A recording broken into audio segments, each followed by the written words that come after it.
DC DC DC, क्या करूं तुम्हारे साथ। तुम्हें देखना भी नहीं छोड़ सकता, इतना प्यार जो करता हूं तुम्हारे कॉमिक बुक स्टोरी से कि उम्मीद बनी हुई है कि कभी वो कॉमिक बुक के इतने बेहतरीन कहानियां तुम बड़े पर्दे पे, बिग स्क्रीन पे लेकर आओगे। मूवीज में वो ग्रेटनेस दिखाओगे, उस ग्रेट स्टोरीज को दिखाओगे जो हमने तुम्हारे कॉमिक्स में पढ़ी हुई है। लेकिन फिर भी तुम्हारे तरफ से ऐसी न्यूज आ जाती है कि मूड खराब हो जाता है। अब जिन्हें नहीं पता, तो आज सुबह एक हॉलीवुड रिपोर्टर, जो कि अमेरिका की बहुत बड़ी जर्नलिस्ट वेबसाइट है, उन्होंने एक आर्टिकल पब्लिश किया जिसमें कहा गया, बहुत ही ज्यादा तगड़े रूमर्स को बताया गया, जिसमें कि एक है वंडर वुमन 3, जिसको कुछ ही समय पहले अनाउंस किया गया था, उसे प्रॉपरली कैंसिल कर दिया गया है, वो नहीं बनेगी। उसके बाद हेनरी कैविल का सुपरमैन, जिसे 6 साल बाद ब्लैक एडम मूवी में लाया गया था और खबर थी कि मैन ऑफ स्टील के ऊपर काम चालू हो चुका है, उसे भी कैंसिल कर दिया गया है, ये खबर है। उसके बाद जो ब्लैक एडम मूवी थी, वो इतनी गंदी परफॉर्म की थिएटर्स में कि उसका सीक्वल को आगे कई सालों तक के लिए टाल दिया गया है। अब कई सालों तक उस सीक्वल की बात तक नहीं होगी।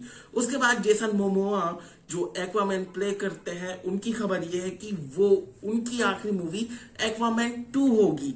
उसके बाद फ्लैश से रिलेटेड भी कई सारे खबर आई कि फ्लैश मूवी में कई सारी चीजों को कैंसिल कर दिया गया है और मल्टीवर्स को इंट्रोड्यूस नहीं किया जाएगा। और इन सारी चीजों को लेकर मैंने शॉर्ट्स भी बनाए थे सुबह, अगर तुमने देख लिए होंगे।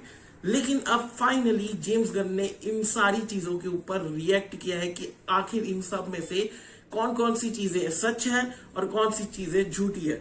तो ट्वीट उन्होंने एक पूरा थ्रेड किया है, और इस पूरे थ्रेड के पहले ट्वीट में जेम्स गन कहते हैं कि ये जो हॉलीवुड का आर्टिकल है, उनमें से कुछ चीजें सच है, कुछ आधी सच है, कुछ बिल्कुल भी सच नहीं है, और कुछ जो रिपोर्ट है वो उसके ऊपर काम चल रहा है। यानी कि सारी चीजें सच नहीं है, कुछ पे डिसीजन अभी भी लिए गए नहीं है। उसके बाद अगले ट्वीट में उन्होंने कहा कि कैसे नए डीसी का पहला महीना उनके लिए काफी अच्छा रहा, लेकिन फिर भी आने वाले 10 साल की कहानी लिखने में उन्हें काफी समय लगेगा और ये बस शुरुआत है। उनके आगे के ट्वीट्स में उन्होंने कहा कि कैसे उन्हें और डीसी के दूसरे सीईओ पीटर साफरान को पता था कि ये सारी चीजें आसान नहीं होने वाली, उन्हें काफी सारे चेंजेस करनी होगी, जो कि कई लोगों को पसंद आएगी, कई को पसंद नहीं आएगी। वो हर किसी को खुश नहीं कर सकते, फिर भी वो अपना 100% देंगे सारी चीजों को अच्छी तरीके से एग्जीक्यूट करने और क्रिएटिव फ्रीडम लेने के लिए, और सारी पॉसिबिलिटीज और सारी रिस्पॉन्सिबिलिटीज को ध्यान रखते हुए वे आगे काम करेंगे।